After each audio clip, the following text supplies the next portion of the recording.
أصدقاء السلام عليكم. Bonjour ou bonsoir les amis. J'espère que vous allez bien partout où vous vous trouvez. En tout cas, c'est ce que je vous souhaite et pour le meilleur de toutes les situations.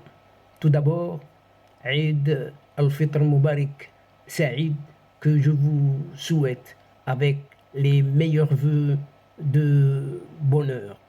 Bienvenue sur votre chaîne Bled Magharibia qui attend, comme d'habitude et bien évidemment, vos encouragements qui nous font beaucoup de bien. Merci de nous recevoir chez vous et parmi vous une nouvelle fois.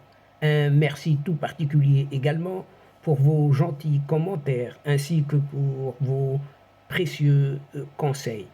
Mais abonnez-vous et faites abonner vos amis, les membres de votre famille, vos connaissances, vos proches, là où vous êtes, tout simplement pour y être informé des dernières nouveautés de votre chaîne. Et cette séquence vidéo revient, elle revient sur ce fameux mondial 2030 où décidément cette Ukraine demeure toujours en lice et présente dans la candidature conjointe entre l'Espagne, le Portugal et le Maroc. En tout cas, c'est ce qu'affirme le président de la Fédération espagnole de football. Et nous allons voir à travers cette séquence ce qu'il en est plus exactement. En effet, l'Ukraine est toujours présente dans la candidature conjointe Espagne, Portugal, Maroc à cette fameuse organisation du mondial 2030 de football. Une affirmation qui porte la signature tout de même du président de la fédération espagnole de football, un certain Luis Rubiales. Et il déclare ceci: nous travaillons chaque jour à tous les niveaux pour que l'Espagne, le Portugal, l'Ukraine et le Maroc puissent organiser cette Coupe du Monde en 2030. C'est ce qu'a écrit Luis Rubiales dans une lettre ouverte publiée par un média ibérique. Et il poursuit: nous avons présenté une candidature multinationale, très attractive et impeccablement préparée.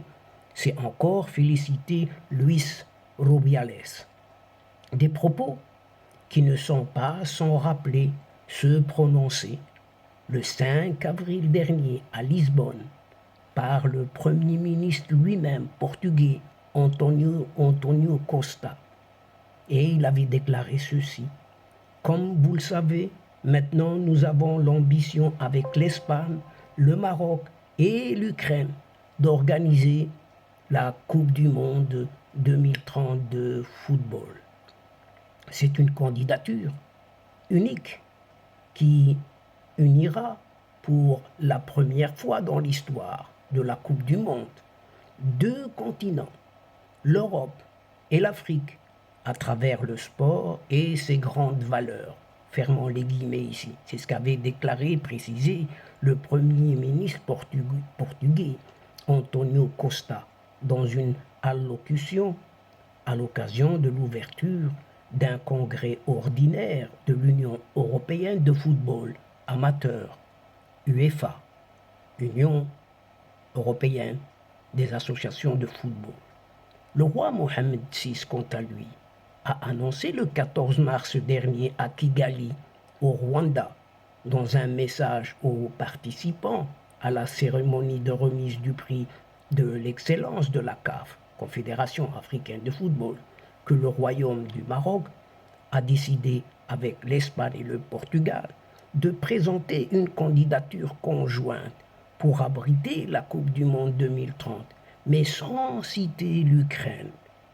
Pour mémoire, les deux voisins ibériques, Espagne et Portugal, avaient ajouté en octobre dernier déjà l'Ukraine dans la course à l'organisation de ce mondial de 2030. Une inclusion qui avait reçu tout le soutien d'Alexander Seferin. Alexander Seferin, c'est ce président de cette UEFA. C'est ce qu'indiquait alors la Fédération espagnole de football. Depuis, depuis, l'eau a coulé sous les ponts, car la Fédération ukrainienne de football est engluée dans un scandale de fraude de blanchiment d'argent. En effet, son propre président, Andrei Pavelko, a été arrêté et accusé d'avoir détourné des fonds destinés à une certaine construction d'une usine de terrain de football artificiel. Et pour cela, il risque pas moins jusqu'à 12 ans, vous entendez bien, 12 ans de prison. Pour éviter que son image ne soit ternie par cette affaire, eh bien, la Fédération espagnole de football avait décidé d'abandonner l'option de l'Ukraine, de la mettre de côté, jusqu'à ce que la situation soit réglée et d'initier des discussions avec le Maroc cette fois. C'est ce qu'avait expliqué le 9 mars dernier le quotidien espagnol bien informé de la chose, le quotidien AS. En attendant, bien sûr, ce que nous réserve décidément encore comme suite et autres surprises, on ne sait jamais. Cette Coupe du Monde 2030, dont décidément le feuilleton est loin, mais vraiment loin d'être fini. Qui vivra verra la suite. Et donc, chers amis, mesdames et messieurs, c'est ici, sur ce fameux mondial 2030, où l'Ukraine est toujours en lice et toujours aussi présente, conjointement à l'Espagne, au Portugal et à un certain Maroc aussi, que prend fin cette séquence, tout en prenant congé de vous, mais nous espérons vous retrouver très très bientôt avec un immense plaisir, bien sûr, et comme d'habitude. Mais merci, un grand merci pour votre participation, de nous suivre jusqu'au bout.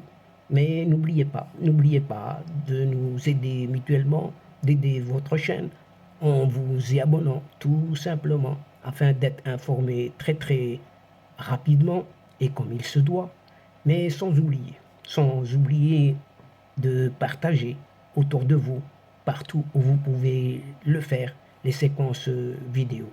Pour cela, prenez votre téléphone, un petit clic, quelques adresses dans votre agenda et le tour est joué.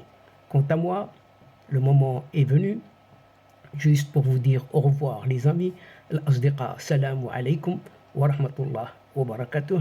À la prochaine fois et à bientôt. إلى اللقاء في حصة أخرى إن شاء الله مع السلامة.